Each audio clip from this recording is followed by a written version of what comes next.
23-year-old Emily Stewart brought her former boyfriend, 24-year-old Ernie Murky, into court, demanding the return of furniture and personal belongings she claimed were hers. The tension inside the courtroom was obvious from the very beginning, as both sides prepared to explain a complicated relationship involving custody battles, hospitalization, and broken trust. Judge Judy immediately focused on the most serious issue first: the couple's young son. Emily admitted that Ernie currently had interim custody of the child after she had been hospitalized in June of 2008. Ernie explained that, although he had temporary custody, he was still allowing shared parenting because he did not want to keep their son away from his mother. The judge quickly realized there was more to the story. Emily explained that she had been hospitalized for a week after suffering seizures and blackouts. During that time, Ernie stepped in and became the child's primary caregiver. Judge Judy questioned Emily closely, pointing out that if the father had taken over responsibility during such a difficult time, it showed he had been acting responsibly. The dispute then shifted to furniture Emily claimed belonged to her.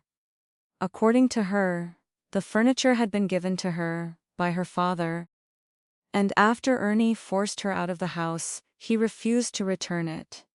Ernie disagreed completely. He insisted the furniture had actually been offered to him directly by Emily's father because it was old used furniture the family no longer wanted.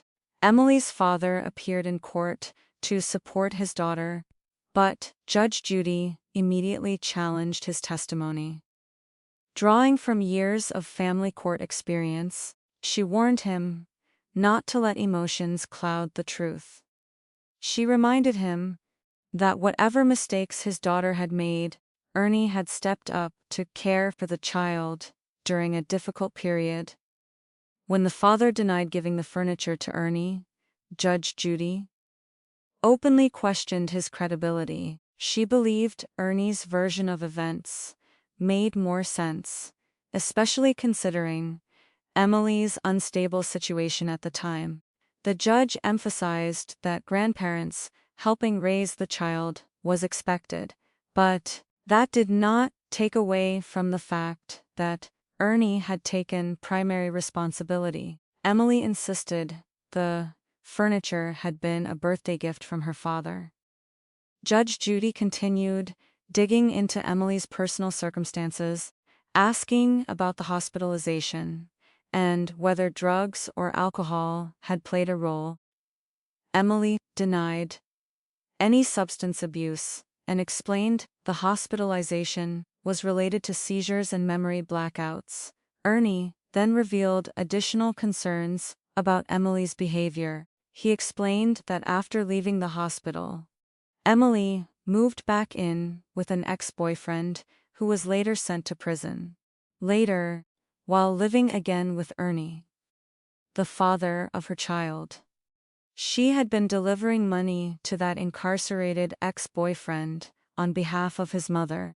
Judge Judy clearly saw this as a major lapse in judgment.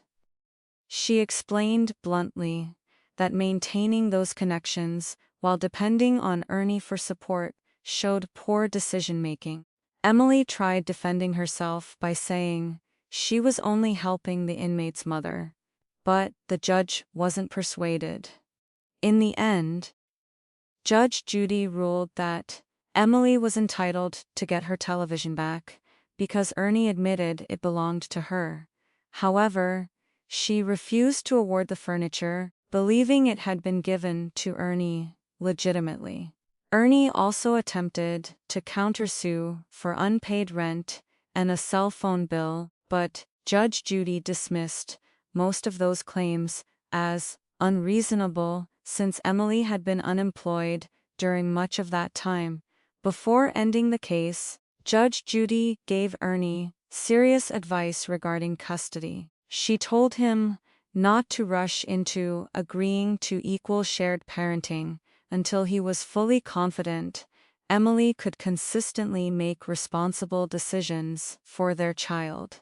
At the same time, she stressed that the child still needed a relationship with his mother. After the first case concluded, the courtroom moved on to another heated dispute involving landlord Victoria Diaz and her former tenant, Tammy Dana. Victoria claimed Tammy had completely destroyed her rental property, causing more than $5,000 in damages before moving out. Tammy strongly denied the accusations and argued that the home had been left in acceptable condition. She even countersued for the return of her security deposit and accused Victoria of damaging her reputation around town. Judge Judy immediately focused on evidence. Tammy claimed she had paid a security deposit, but when the judge asked for proof, she could not produce the original check or payment records. Without evidence, Judge Judy refused to consider the counterclaim for the deposit. Victoria then presented photographs of the property after Tammy moved out. However, the pictures mainly showed dirt, trash, dirty dishes, and clutter rather than serious structural damage. Judge Judy became visibly frustrated, explaining that messiness and actual destruction were two very different things. Victoria continued insisting the home had been ruined, mentioning broken locks, damaged carpets, and other costly repairs.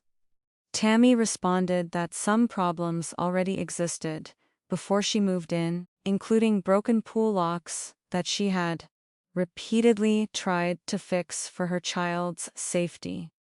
Judge Judy sharply criticized Tammy's explanation about the unsafe pool area. She told Tammy that simply trying to fix a dangerous situation involving a child wasn't good enough. As a parent, she should have guaranteed the safety problem was fully solved. Still, the judge remained equally tough on Victoria. She repeatedly pointed out that most of the photos only showed dirt and ordinary cleanup issues, not thousands of dollars in actual damage. Judge Judy explained that if there had truly been major destruction, ripped carpets, broken walls, shattered windows, clear photographs should have been provided. Victoria tried introducing bills for renovations and repairs, but Judge Judy refused to consider renovation costs as legitimate damages caused by the tenant. She explained that landlords cannot remodel a property and expect former tenants to pay for upgrades. When Victoria continued arguing about filthy carpets and trash, Judge Judy made it clear that cleanup expenses could possibly be reasonable, but nothing close to the massive amount being claimed. Since there was insufficient proof of serious damage, she dismissed Victoria's lawsuit entirely. Tammy's counterclaim was also dismissed because she failed to provide evidence of paying the security deposit in the first place. As both parties exited the courtroom, emotions remained high.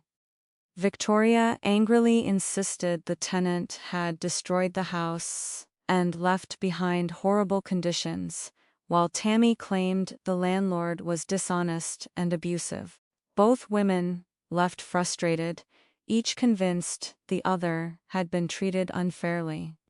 By the end of the episode, Judge Judy had once again delivered the same message she often repeated in her courtroom. Emotions and accusations mean nothing without responsibility, evidence, and good judgment.